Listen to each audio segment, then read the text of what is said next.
Hey everybody, welcome back to Elevator Pitch. My name is Joe Ennis, and this week I'm talking to Daya Naef. Daya is the owner of The Success Partner, which is a coaching business that she started to help mainly lawyers and people in law learn to grow their businesses. But she also helps a lot of entrepreneurs and business owners in that area as well. I think this episode was really good. I think Daya brings a lot of important information to the table, especially if you're in a law sort of background. Daya really knows what she's talking about, but she approaches it in a way that is not only going to help you grow just your practice and your knowledge of your field, but also how to grow your business and to bring in more clients and bring in more business. And her coaching strategy is very unique, and I think it does a very good job. So without further ado, enjoy the episode. Hey everybody, welcome back to Elevator Pitch. My name is Joe Ennis, and today I have Daya Naef here. Daya, thanks for being here. Thanks, Joe. It's a pleasure to be here. So Daya, I always start off asking people, tell us a little bit about who you are, tell us what you do, and tell us what kind of the success partner your business is set out to do. Great. I'd love to. That's my favorite thing to talk about. Yeah. So the Success Partner is basically, it's my brand. It is a professional coaching firm. We do specialize in working with lawyers and law firms and entrepreneurs. My background is both in law and in entrepreneurship. I have had my own practice and ran a small practice in New Orleans, Louisiana, actually, for over 16 I've years. always wanted to go to New Orleans, never been. Yeah. Oh, you have to go. You I had a absolutely guy have to live at my go. house for a long time who was from New Orleans, and he was cool, and I always wanted to go there because of him. Yeah. Did he cook for you? New Orleans food is His amazing. dad came one time and cooked like a big pot of gumbo, and it was really good. But yeah, he didn't really necessarily cook a lot specifically. Yeah. Awesome. Yeah. So that practice specialized around construction. Construction is very cyclical in the South. We have hurricane recovery and yeah, it's an old area, so a lot of renovations, a lot of rehabs going on all the time. So Gotcha. pretty busy field with that. I got introduced to coaching though. I had had a car accident and I had to take off practice for about a year. And at that time, that was like the first time in my life that I like slowed down and actually looked at my life.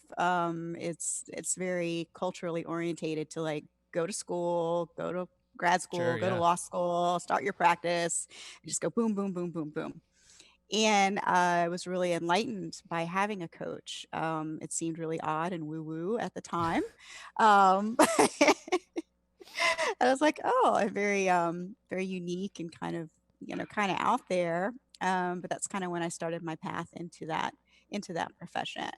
So looking at opportunities, looking at possibilities, kind of seeing how things can be different, better, created from a creative place versus this is what I'm supposed to do, and this is the next step, and this is the next step. Cool. So what next question is kind of like a two-parter. Number one, what are some of the problems that you've seen in your field as someone who's helping entrepreneurs and law firms and coaching them, and how did your experience coming from a law background kind of maybe impact the way that you decided to go? Like, was it because of your law background that you were like, this is a problem I see and I'm gonna coach? Were those two things connected at all?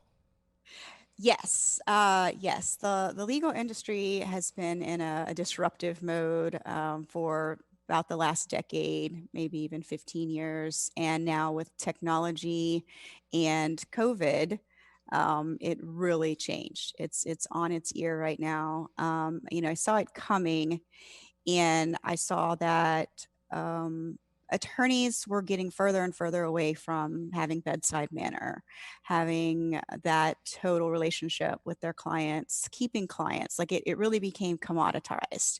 Clients were just in a bidding war with attorneys, like who can do it cheaper, who can do it faster.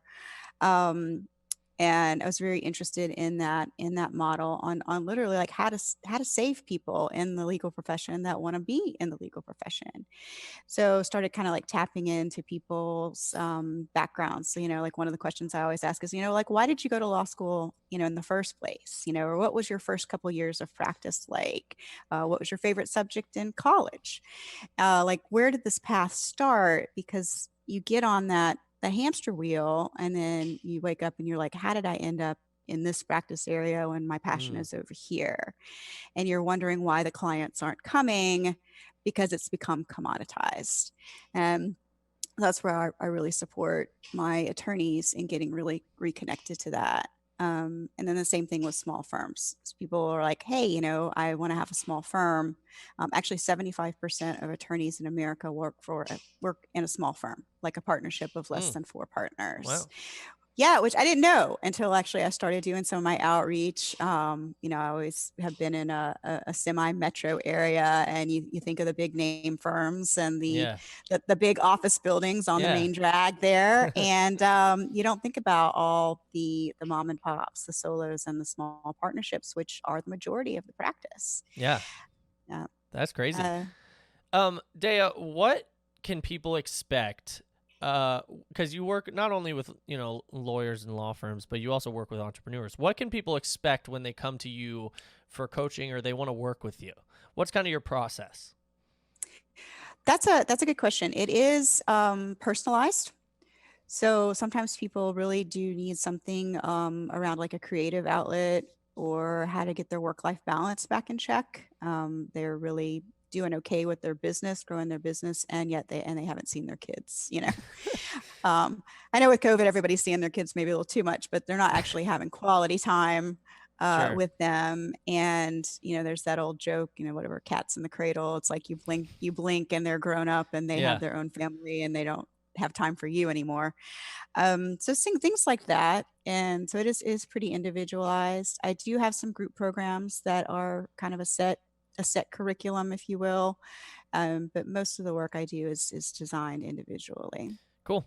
And can kind of anyone at any what's experience level, like, do you work with everyone? Do you specifically try and work with people that are farther along, more experienced, people that are newer, or is it pretty much anyone that needs help?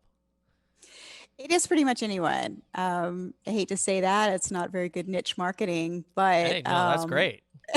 If you know how to help everyone, that's awesome. I do. I do. I've worked with people who are just like out of law school, some people in law school, some people in graduate school. I don't just work with lawyers. I do work with other professionals and people that don't know really at all yet. They're like, hey, I've been in college for this time, and my guidance counselor is telling me something, but it's not really resonating. I really want to get to something deeper. And then as far up to people that are considering retiring, both in the legal profession, they're like, I need to start thinking about who I'm going to pass my firm to when I get ready to spend more Right. time on the golf course, or other not as fun scenarios. You start getting to where you can't go into the office every day, Right. and you really need to look at that reality. The sooner the better, I think. Way out. I think if you're in your 40s and 50s and you have a firm with some other people, it's time to start thinking about what that's going to look like. Hmm. Um, but I do get a lot of people hitting burnout.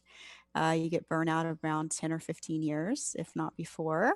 And then also people who are coming up for a partnership. So looking at that 5 to 7 years of practice and how you want to create your career from there. Cool. Daya, if you were talking to people right now that you know, maybe they don't know if they need coaching or they don't think they do, but they definitely do.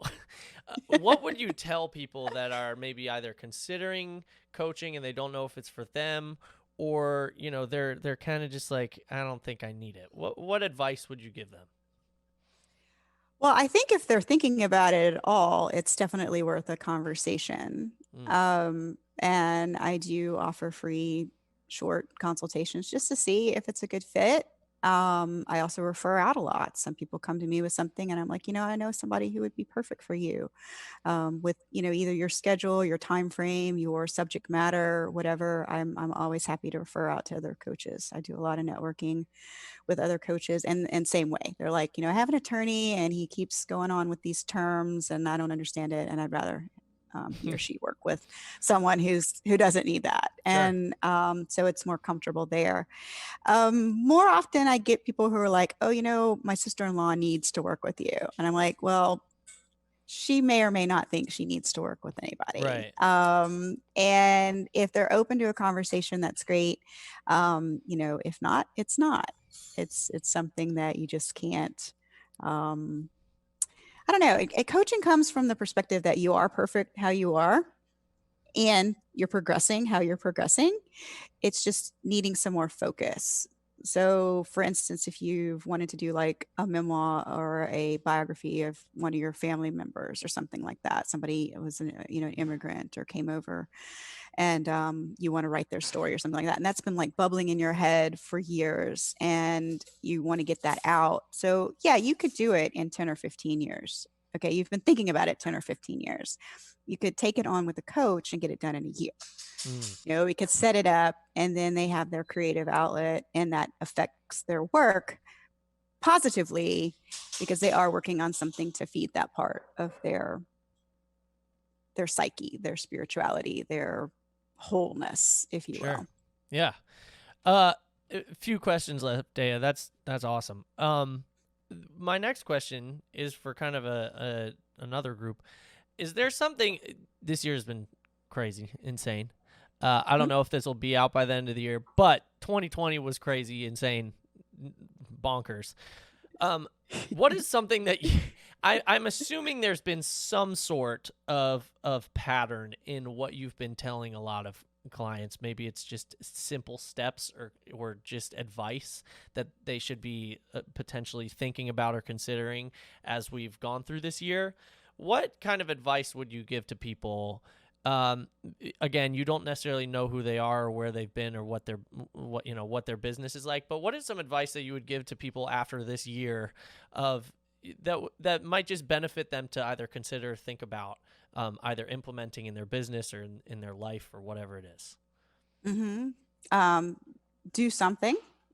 There were a few people that were like, we'll just ride this out or wait this out. And, I got that when it was going to be a 2 to 3 to 4 week shut down. And we're past that now. So Yeah. definitely use this as a reboot or rebuild, similar to like the car accident that I had, that just kind of, hey, you need to stop and reflect and plan. Mm, So this has been kind of like a global stop, look around, see what you can do. And if you're not happy with what you were doing before, make some efforts to change it.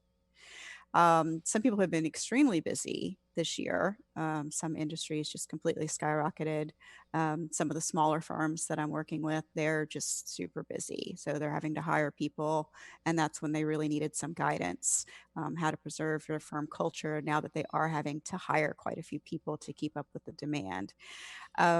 So that's a good time now during the holidays. Again, this will be after the holidays, but wherever you are, take a minute, take a day, take a weekend, and kind of assess and realize that you are in charge of your life. And it's always a good time to, it's kind of like investing. It's like start today, start 20 years ago, yeah. Yeah. yeah, Now is yeah. the best time if you haven't done it Now is the already. best time if you haven't done it already. Yeah, gotcha. That's great. So Daya, few more questions here. This has been Sure. great. Again, kind of going back to what you explained earlier, what kind of clients do you like to work with? Who listening to this would be the correct type of person to reach out? Again, we hit on it a little bit earlier, but what are your ideal clients, and who do you like to work with the most? That's great. Pretty much anybody that's kind of got that glimmer of idea. I would say, people in transition, people going up for partnership, people thinking about the success of their business, like what are they going to do, later, like if you're starting a new business, what's that going to look like in 10 or 15 years? And what's it going to look like if it goes gangbusters? What's it going to look like if it's, just thriving or just surviving at certain points? And what are you going to do? People do have to have kind of a curiosity about it. Sure. So you can't just say, yeah, I'm a new business owner, but I don't want to change, or I know what I'm doing is right. It's got to have a little bit of curiosity of, maybe I could use some reflection, Mm. a non-biased, go into your friends and go into your family for asking these kind of questions is probably not the best choice, because like it or not, they have a vested interest in you being the you that they've always known. Mm. So they may give you advice like, oh, it's too risky to start a business right now. Or, oh, no, you should definitely stay at that firm. They're a great firm, and not explore self-employment or another firm. They have that, and they're coming at it from their own interests. I mean, they do have your best interest at heart, but Right. it's coming from their own perspective. So to have 100% non-bias, literally like somebody holding up a mirror and saying, "Look, this is your life right now, and is this for you? And if it's not for you, let's change it. If it is for you, let's make it better." Yeah, that's great. I interviewed someone a few weeks ago, named Wayne Dixon, who was kind of in the same boat. He grew up. He's an African American guy, and he grew up in a sort of lower class area, and his parents pretty much told him he graduated from college. He was one of the first people in his family to graduate college, and then his dad was like, "Cool, we'll go get a job at a gas station like right over there," because he didn't know what to do, and he was just like, "No, like I'm not gonna be like you guys." And it was cool to interview him, and it's very similar to like what you're saying, of just he was like, I had to break out and figure out what I wanted to do, and not listen to the people around me who cared about me, but they had kind of a norm of what they felt like should be done, or like what I'd be good at. But so I see what you're saying there, and that's cool. Daya, finally, please plug away. Let people know how they can get in touch with you, how they can reach out to you, how they can work with you, whatever it is. You have the floor. Plug as much as you want. Go Oh, for it. sure. Yeah, I'd love it. I'm very active on LinkedIn, so you can just look up for me there, as both the success partner, and of course under my name, Daya Naef. And that's probably the quickest and easiest way to get me. I do have a website, same moniker, thesuccesspartner.com. And let's see, just started doing some Facebook Lives actually, Oh, nice. recently, and those have been fun, and challenging. Like a lot of people have reached out and they're like, "I could never do that." And I'm like, "Hey, you know what? Let's talk. Do you want some coaching around Yeah, that?" I'll coach you through it. Yes, no problem. That's great. So yeah. Well, yeah, listeners, all of the links that Daya mentioned, and links to Success Partner and her LinkedIn and her Facebook and everything, will be in the description. So if you're listening, audio listeners or video, check the description of this episode. It'll all be down there. Daya, thank you so much again. It was a great episode. I learned a lot, and I'm definitely going to do some self-reflecting too to see if I think I should get a coach. I probably should, but who knows? I'm going to do some self-reflecting and maybe follow up with you. That's a great idea. Thanks, Joe. Yeah, thanks for being here today. Hey, I want to thank Daya so much for coming on this week. Remember, if you are new here, please click the subscribe button, whether you're listening audio versions or video. And remember, check out another episode as well. If you're watching video, you can see a few on the screen right now. Thank you guys so much. Enjoy the rest of your day.